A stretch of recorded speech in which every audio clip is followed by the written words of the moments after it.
welcome back to another edition of the Sunbelt Syndicate as we continue to preview the baseball season. But I guess I should say it's not just any episode. The James Madison Baseball Preview is the 250th audio episode of the podcast we've ever put out. It's also my pleasure to welcome Jack Anderson and Coach Tanner, and you're going to have to help me with the pronunciation here. I don't want to butcher it the first time I say it. Biagini. You know, the guy with the last name Crosetto is an Italian. I probably should have been able to get that, but unfortunately, I don't know. I think I would have been close. But pleasure to have you guys on again. This is the first time we've had James Madison athletes or coaches on the show, so this is a cool thing for me and hopefully our viewers and listeners as well. I hope you guys are staying warm up there in Harrisonburg, Virginia. Trying our best for sure. Coach, you were saying before we went live here with the recording that you guys are practicing in a bubble. Is this something that is up for only a few months a year, or is this something that, you know, they have up kind of around the sports calendar so that you guys have a place to practice when weather is inclement like it has been here recently? Yeah, it's near Centera Park, which hosts our soccer, lacrosse, and track and field programs, and it's like a 55-yard football field with markings and stuff for other sports. So it's the first time in Coach Eichenberry's tenure we've had to go over there, but the ice was a little tough, so it took a while to get the field cleared off. But it was nice. It's better than nothing. Yeah, absolutely. And I'm sure Jack and his teammates appreciate not having to practice out in the cold, right, Jack? Yeah, very much so. I mean, we made the most of our indoor facility, but you can't really simulate games or ground balls in the indoor. So it was nice to be able to put out a full infield and do that. And it was honestly good since you're not on the turf with the baseball lines and everything. You have to like be more spatially aware with your angles and everything. So that was definitely challenging at first, but I think good for us just to be more aware of how we're moving and the angles that we need to be on the infield at least. Yeah, that makes a lot of sense. But this is probably not something new for you either. With where you come from, the part of the country, tell the people where you're from and also how you ended up at James Madison from that area of the country. Yeah, so I'm from Medina, Minnesota. I was playing fall ball in Minnesota. You'll do spring ball, high school, and then play summer ball for your club. And then fall ball is kind of hit or miss because a lot of guys play football. And so we would have these practices and like 6 of us would be there. And this coach that was helping out, he played on the JMU World Series team in 1983. And he has a relationship with Coach Ike. And so he was like, hey, have you ever thought about JMU? And I had heard of it because of the softball World Series trip in 2020, I believe. So I knew what JMU was. I was like, I mean, yeah, I'm very interested. Like, get me in touch. I'd love to talk to Coach Ike. We talked, came to a camp in November of my junior year, hit a triple at the camp. Coach Ike seemed to like that a little bit. And then we talked for a long, long time, and he eventually gave me an opportunity the fall of my senior year. So committed, and then the rest is kind of history. Absolutely. That's awesome. Well, Coach, you're not unfamiliar with Coach Ike yourself. You played for him back at VMI, and now on the staff. You move over from Radford this past season. Tell us a little bit about how that came to be, and you know how it is playing for Ike now, from what you see and deal with, and how it was when you were playing underneath him as a player. I always mess with him that he's gotten soft in his old age with what he allows these guys to do, and be in shorts when it's hot, and all that kind of stuff. But they've got every little item ready for him, and we feed him all the time now, and so it's a lot different than the, here's 3 guys, here's $20, go find something to eat days. But a lot different budget too from where I was playing at. So, but no, it's kind of crazy full circle. Actually, the head coach at Radford used to be in this position at JMU and worked under Coach Ike. And when I took the job at Radford, he actually said, come down here, let's have some success. Let's, turn you into a head coach somewhere or turn you into an assistant in a bigger conference like the Sunbelt. He just didn't think it'd be a year only. So, happened really fast.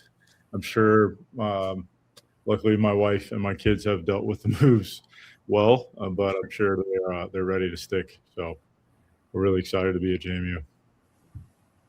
Yeah, because you guys have been kind of all over. Well, I think Townsend is in Maryland, correct? Or is that it's like just north of Virginia, though? Yeah, it's just north of Baltimore. Okay. So you know the area well. That was kind of going to lead into my next question is you're recruiting.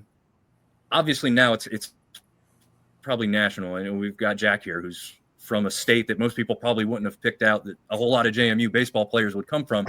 But what does that do for you, kind of being familiar with the area and the recruiting hotbeds that you can find over there in Virginia, Maryland?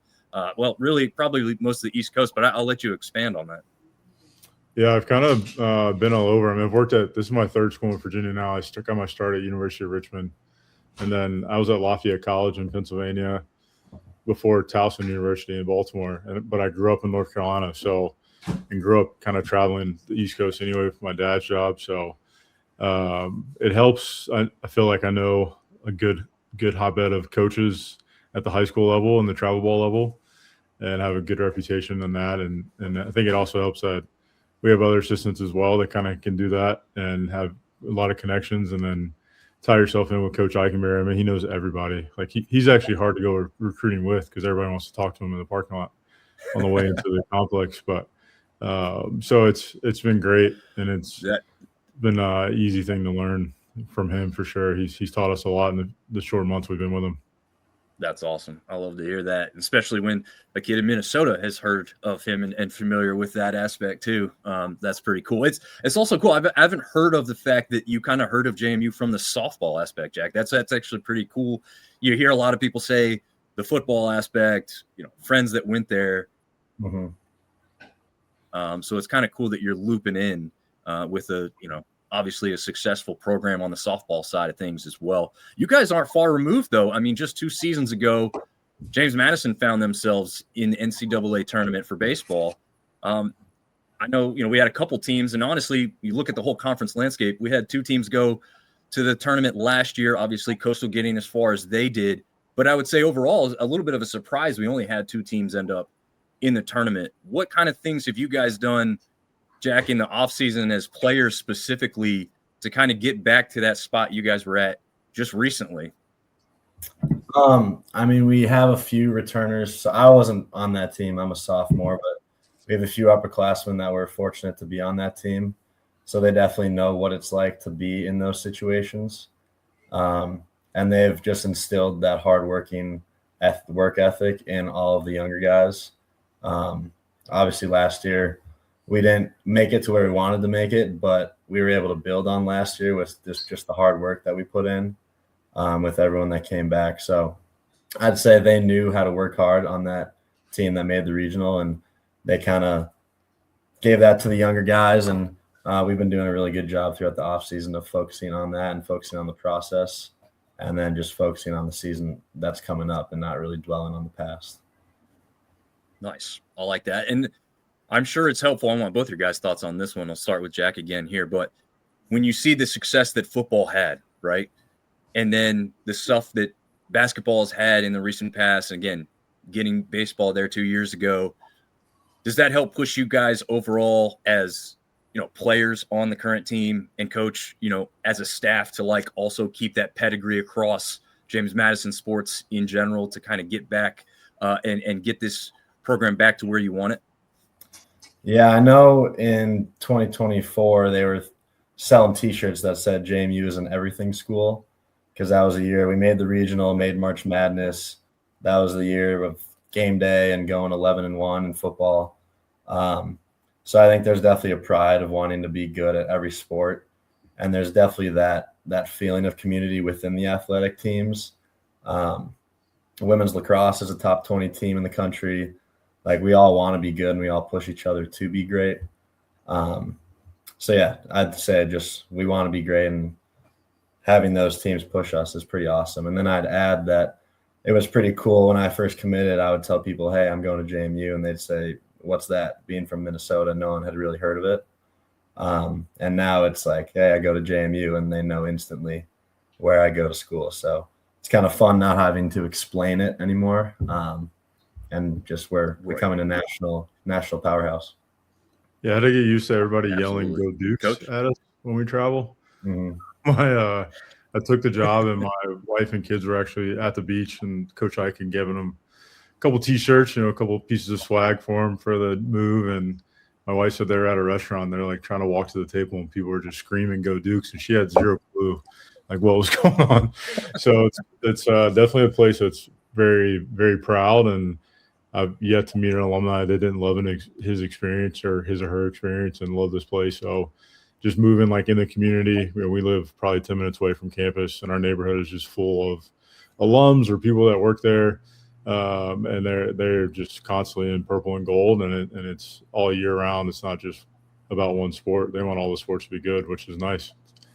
Yeah, absolutely. I agree. And I think one of you can remind me maybe, but when you talk, Jack, about all the other schools that had qualified for baseball, basketball, and football postseason, every other school that was included in that, which was, I think there was only 4 or 5 across the entire country, was a power program, right? Mhm. And we know that we are labeled as mid-majors for most sports, although on this show, the three of us that are usually on here all like to say that the Sun Belt can be considered the mid-major for the basketball level. They can be considered a group of 5 or 6, whatever it is these days. But when it comes to baseball, we don't think these programs or this conference should be labeled a mid-major. We have power programs in this conference for baseball, and from top to bottom, very, very talented teams. So, Coach, talk about coming over from Radford and what your thoughts are on the outside from the Sun Belt perspective coming in, and what you're seeing maybe on the field that is already kind of picked up the pace or been a little bit different from where you were at. I mean, that's no disrespect to Radford in that sense. You guys will see them this year, but I would assume that there's some differences coming from Radford to James Madison. Certainly. I think there's a physicality point that we talk about with guys changes a little bit recruiting wise. Like we had a camp last weekend, and there was a hitter there that we were looking at, and it's like, all right, like that's a potential power hitter in our conference. He's already, over 6'3". He's like already swinging the bat at whatever speed, hitting the ball at whatever speed. So you're looking at that, and you're looking at programs that have been respected for years, and to say that there's already, I think, 3 that could be in the argument right now to be in the preseason top 25. That shows itself that it's going to be a gauntlet of a conference. And I think that's what we all strive for. Like, we played sports because we're competitive and we want to compete. So as a coach, you want the same thing. And I think it's easy to talk to these guys about that. And, if you really want to go to that level, like you're in this conference, you play well in this conference, you have a chance to play after college. But also you play well in this conference, you have a chance to make a name nationally as a program. I think that's really cool. Yeah. And speaking of playing after college, you did some of that for the Tampa Bay Rays organization, if I read correctly. Did you ever make it to Durham, or was that part of the I don't, I know that stuff changes too. I don't know if that at the time when you were playing, if they were part of that Tampa Bay Rays organization or not. Yeah, they were, but they were way above my talent level at that time. Durham has been a AAA team for them for a long time. I was just an A-ball guy. Okay. Sorry, gotcha. my wife. Okay. Yeah, I didn't know. I know those. I know those teams in the minors. They switch affiliations every once in a while. I'm asking because I'm local to Durham. I go to Durham Bulls games. Yeah. Probably about half of them through the season or something like that. But I just didn't know if you were in the organization when they were all attached or not. But yeah, it does make sense. They keep pumping those guys from Durham to Tampa Bay, and that Rays organization finds some diamonds in the rough. So it's cool that you were a part of the organization at any level, and also probably a cool aspect for guys like Jack and other guys who are hoping to just play at first a high level or second, maybe go to that next level with your tutelage that you could give them on doing that and getting to that point. You also said you were from North Carolina. Which part of North Carolina were you from? I'm from Pitt County. I grew up right outside of Greenville. Okay. So that's maybe where the baseball talent comes from. I know that ECU area is pretty good with the baseball. Yeah, they win it. I try to explain it to one of my friends that like you're almost like required to win at every level if you grow up there. Like they expect the little league teams to win, they expect the middle school team to win.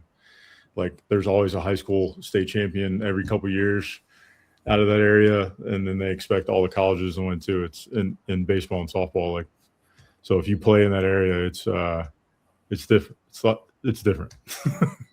Yeah, it's taken very seriously. I've seen some clips and heard some things too.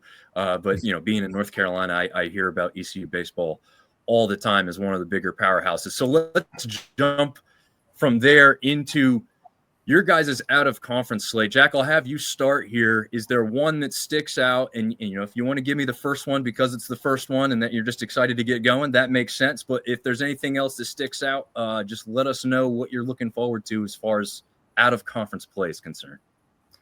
Yeah, I mean, couldn't be more excited to be going down to Tallahassee again. It was really awesome to go down there last year and just a great experience. And I mean, as we said, we've been inside for a while, so getting down in that good weather, great atmosphere, that's going to be super fun. And then I'm actually looking forward to playing Michigan State. My best friend, Caleb Koski, he plays for Indiana.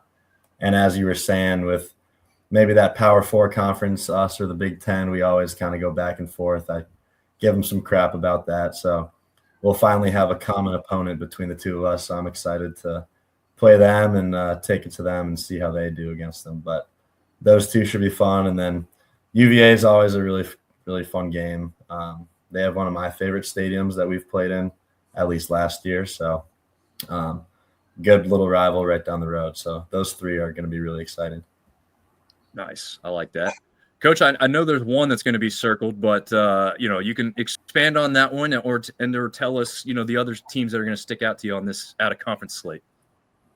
Yeah, and well, obviously, definitely looking forward to seeing the guys at Radford and still talk to their coaching staff probably every couple of weeks, honestly. I was only there for a year, but I felt like I made some really, really long-term friendships and got close with the players really fast there. So excited to play those guys. They should be really good this year. And then, I used to work at Richmond, so that's always one. That's where I got my start, so it always has a special spot. Obviously, anytime you get a chance to play an ACC school or a Big Ten school, I think you get a little more up for those a little bit. And then all the other schools you look at them, they're also really respectful too. I mean, College of Charleston is always a top dog in the CAA, and you got East Tennessee State has been really, really good recently. They do a really good job. And then George Mason won 40-plus games last year, so they'll be tough. Albany, we're going to play them their first game of that weekend. Their starting pitcher just got preseason pitcher of the year, so that's going to be a challenge. So all these are going to be really, really good tests. I mean, I can go down the list. I mean, GW, they get a former Major League hitting coach as their head coach. They always play well and play tough. So it's going to be a tough slate. Coach Ike doesn't back down when it comes to scheduling. Yeah, not at all. This is a heck of a slate. And what's cool is a lot of them do happen to be regional for you guys. So not only is it a tough slate, you're going to test yourself before you get into conference play here, but you've got some big names as a part of that, which is even better.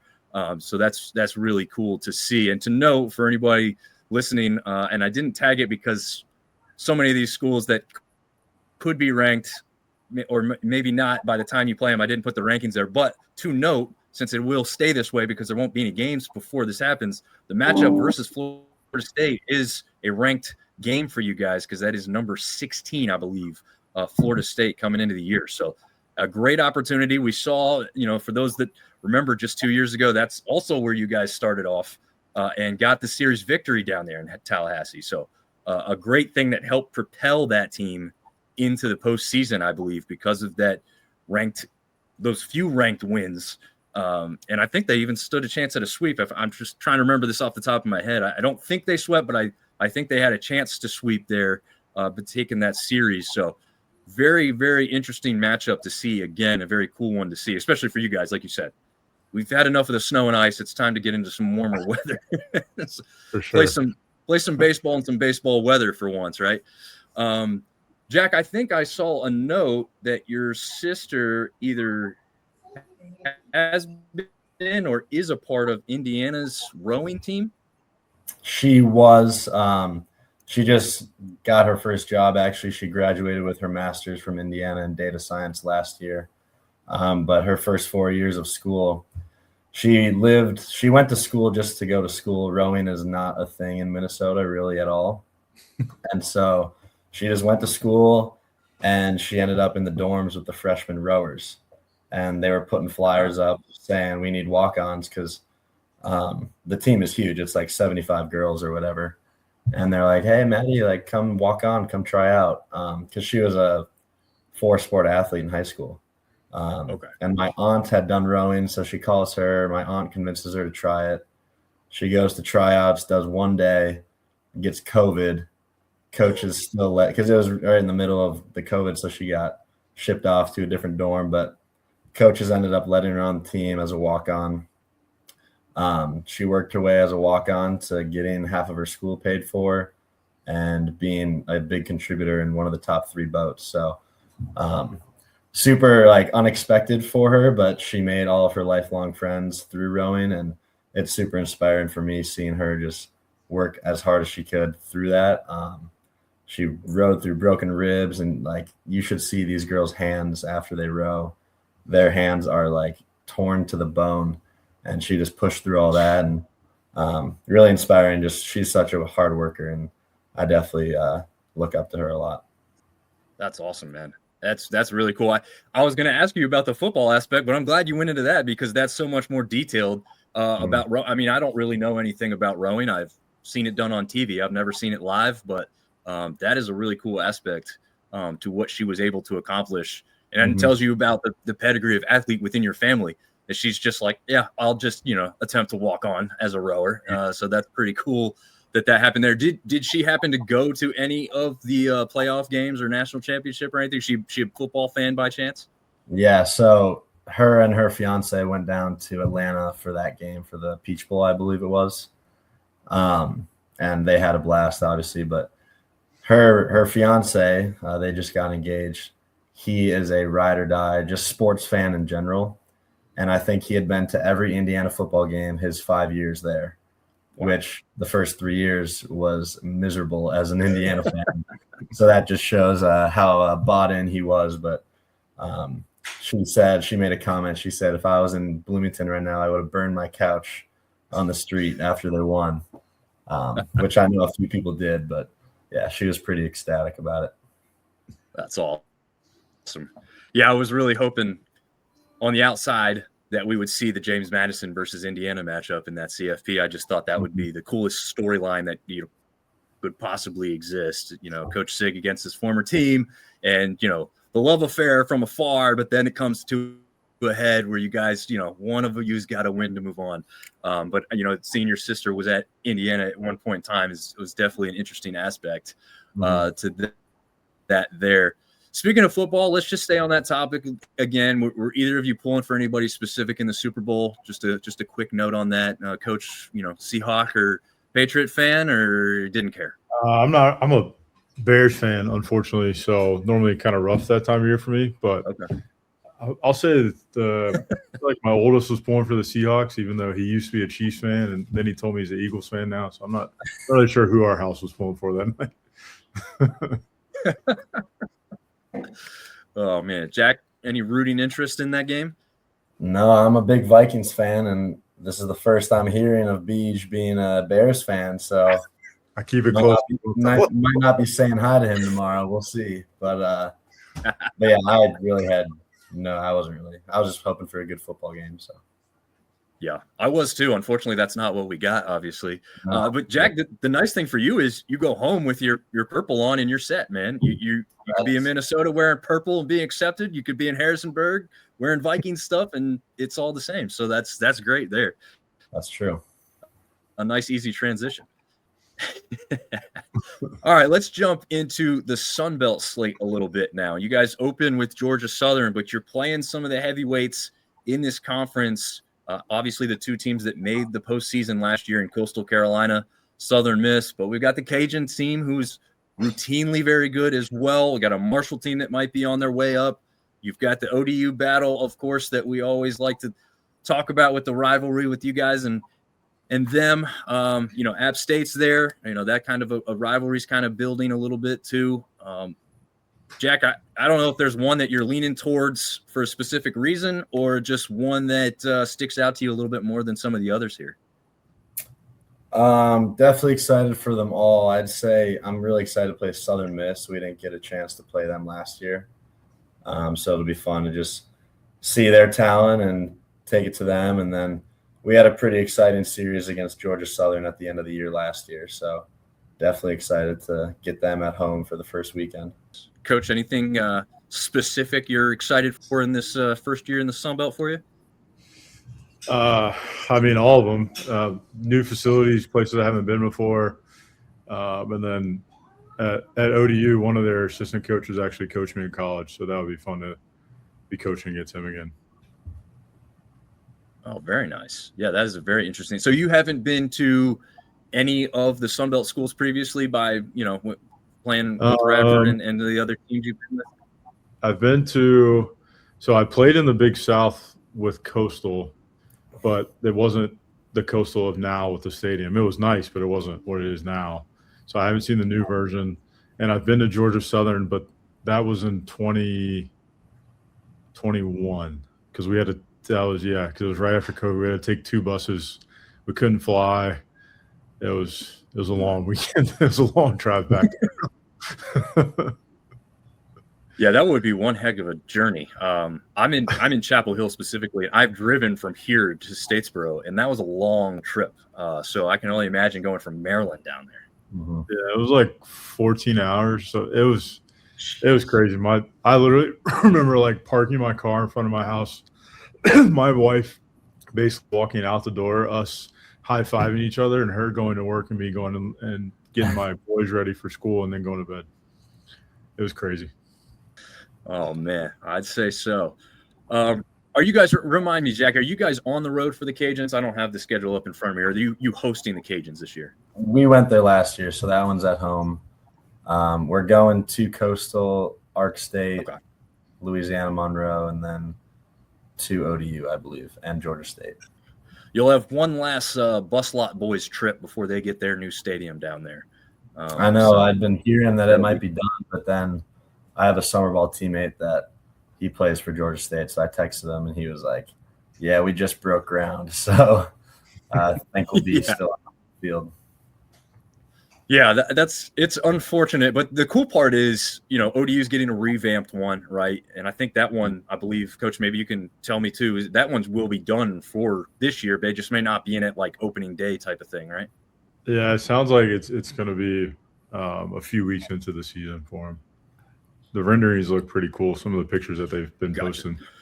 Yeah, definitely. I just retweeted some of those things from the Monarchist, I believe, the podcast over there, that they do a great job and taking some pictures for everyone to see what the progress was on the stadium. Obviously, like Jack said, the Georgia State Stadium a lot further away. I know they wanted to break ground and be closer to completion before now, but unfortunately that's not the case. So, Jack, you got to take part in the Cajun Cooking Club. We always hear so much about that. Is that like a type of food that you were excited to get down there and try and be a part of that when you were down there in Lafayette? Yeah, I mean, those types of foods are definitely not on the palate at home. So definitely some unique stuff, crab cakes and that sort of thing that I'd never had. But yeah, that's one of the best experiences, going down there and having them be kind enough to feed us. That was really nice of them. I will say the bus home, whenever you're Sunday, the getaway day, the meals, it's the worst when it's a greasy meal because you shower and then get back on the bus and everyone's hot and sweaty. So that was a little tough, having the Cajun meal after the shower and stuff. But the other 2 days, it was, awesome. Nice. That's awesome. We always get so many comments about that. Obviously, the atmosphere down there too. Their fans are very passionate, and they will let you know that. And I hear it's a nice park as well. I mean, you go around and do what we do sometimes to try and talk about which one's the best park, and you get all kinds of thoughts and opinions about all that. So it's interesting to hear how feverish they can become when you talk about their stadium or any other stadium possibly being better than theirs. They won't hear it. But you guys get to go to some amazing facilities within the sunbelt. Like we said, it's awesome that so many teams and programs are continuing to pump money into the facilities aspect. Obviously, it's important to now pump some of that money into the team as well, as we know with the transfer portal and everything else. One question that we haven't really asked many people about, and I don't really know why we haven't, but Jack, I need to know what your walkout song is going to be for this year, unless it's going to be a secret. I mean, I guess you can keep it from us, but I'd like to know if you can share it. Still finalizing, but I'm thinking "Get Along" by Kenny Chesney. Okay. I'm more of a crowd pleaser guy for the walk-ups than some guys like rap to get themselves locked in, but I kind of like getting everyone singing in a good mood. So thinking for "Get Along." Nice. Do you know some of your teammates' choices? Anyone going to be funny? I know last year I went to see Coastal versus UNC, and the guy at UNC had the Lion King, and then everybody would put their hands up as they're holding Simba, as a little funny thing, and the crowd had fun with it. You guys have anybody, a jokester on the team that's going to come up with something crazy for a walkout song? I think Reese Moody's is going to be pretty funny. He's one of my best friends and roommate. He's got a pretty funny rap one that fits right with his personality. So nice. Okay. Well, good. I'm glad you didn't tell us, because I'd rather find out once we're watching. Yeah, I can't remember the name of it, and I'll let him be the one to introduce it on our first home game. Perfect.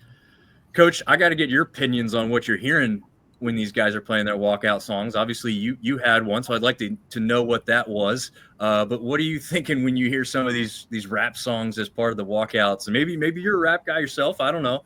When I was playing, I came out to more rock songs. I do listen to – I probably have every type of music on my playlist. The guys laugh when my phone is the one hooked up to the speaker, because I have everything from country to Latin music to rap to rock to songs my kids have put on my phone, like Brain Rot rap from Fortnite or whatever it's from. I don't even know what it's from. It's Italian. It's not even in English. So, but the guys' music choices in the cages are normally pretty good in the weight room, so I'm not too worried.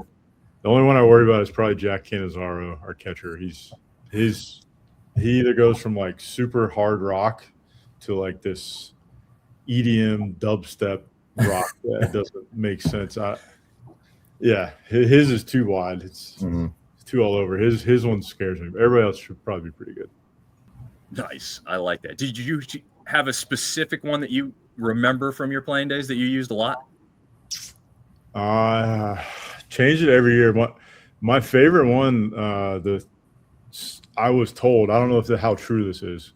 I was told the superintendent of the school, who was a 4-star general at VMI, his name was General P, Benford P, that he said after my sophomore year I wasn't allowed to come out to that song anymore because it was too loud or something, too heavy of a rock song. It was and it was by like a Christian rock band too. It wasn't even like it was like demonic or anything. It's just a lot of guitar. But my last one in college was "Sweetness" by Jimmy Eat World. That was my senior year. Oh, nice. Okay, I like that. I like the Jimmy Eat World pick. I'm not sure Jack even knows who that is, but no. Yeah. Oh man, that's awesome. All right, well, we'll get to this one here, because this one's usually pretty fun, and I want to hear some thoughts and opinions. We got a guy from Minnesota. This is the most northern guy we've had on the show yet, so maybe he's practiced one of these disciplines. But we've got the Winter Olympics going on right now. If you could participate or wanted to do an event within the Winter Olympics, Jack, which one would you pick and why? I think I'd have to go with hockey. I played hockey my whole life, all the way through my senior year of high school.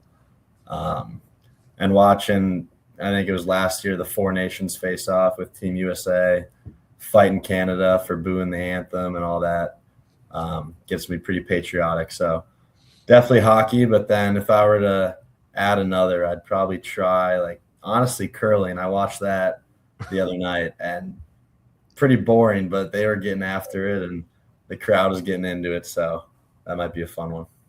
Is curling something it's picked up in Minnesota, where it's colder and icier than other places, or is it still not kind of caught on up there?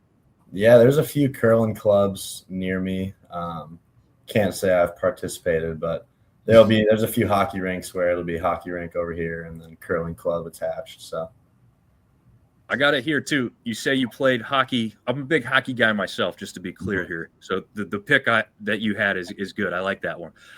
But the Minnesota is the state of hockey. For those that don't know, it's like official name. But these guys go crazy in the state tournament in Minnesota with the hair for hockey. They come out to the ice without any helmets on, or buckets as they call them. Did you do something crazy, Jack, when you come out with the hockey hair flowing back in the day?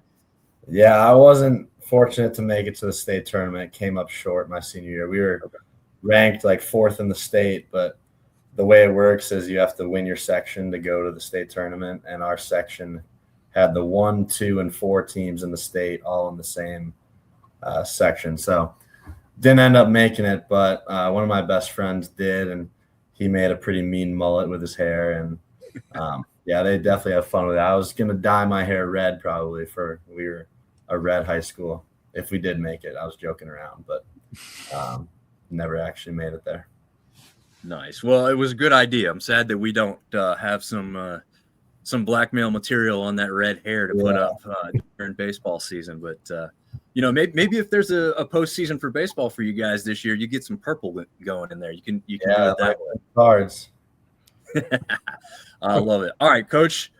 Let's see. I mean, do we got another hockey guy here? You going with something else? Well, my dad's family is really big into hockey. Actually, my dad is actually in the Hall of Fame at Iowa State for hockey, even though he was a baseball player. So, but I cannot skate to save my life. So, I would love to do speed skating, but I was terrible on the ice the times he took me. But as much sledding as I've gotten in recently with my kids, I would say probably like the skeleton or the luge or the bobsled or something. I feel like I would have decent experience with them here recently to maybe have a chance. Nice. So, all right.